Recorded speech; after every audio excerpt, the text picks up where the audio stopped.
mẹ nó ong sẽ này tàu bà tỏi không chạy đúng không?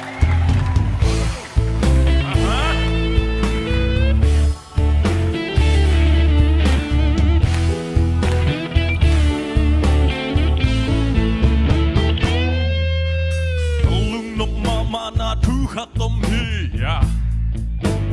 Gấp bao phèo phèo ngâm na thu khát tôm hi ya. Cả ốt khêu khêu ngâm na thu khát tôm hi. Cả cung pi ba dây su hàng hi. Cây mà hồng đầm xiang sang mi khát tôm hi. Cây mà hồng suốt ta sang mi khát tôm hi ya. Cây mà hồng làm tàu đen mi khát tôm hi.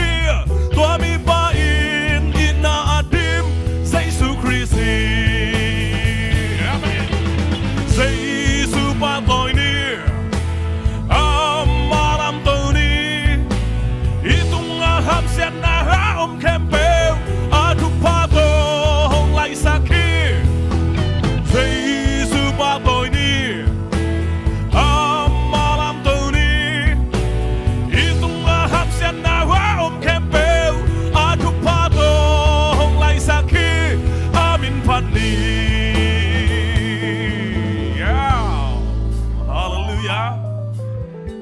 Ite tungang tung ning ham siat na kem Beng thu pa tong lai sak Dây su khasi bek pinaong ina khut bek ina pa tol kom ye Oh hallelujah.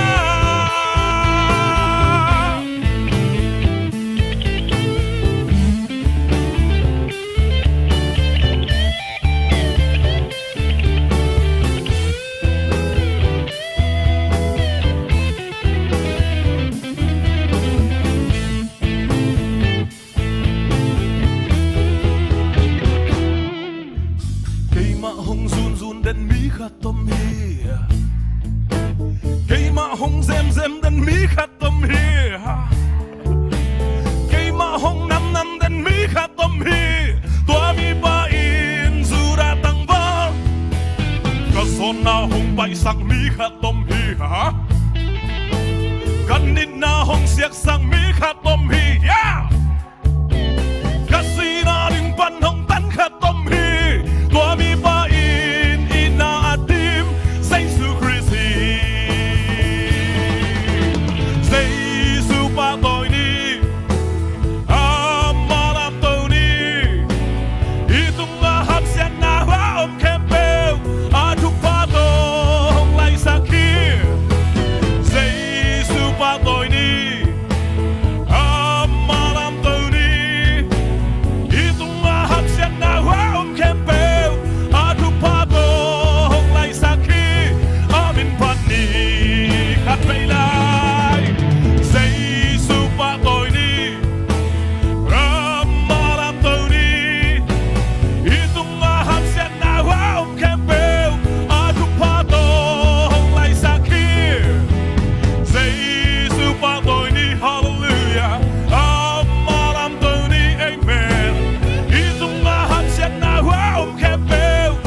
Hallelujah.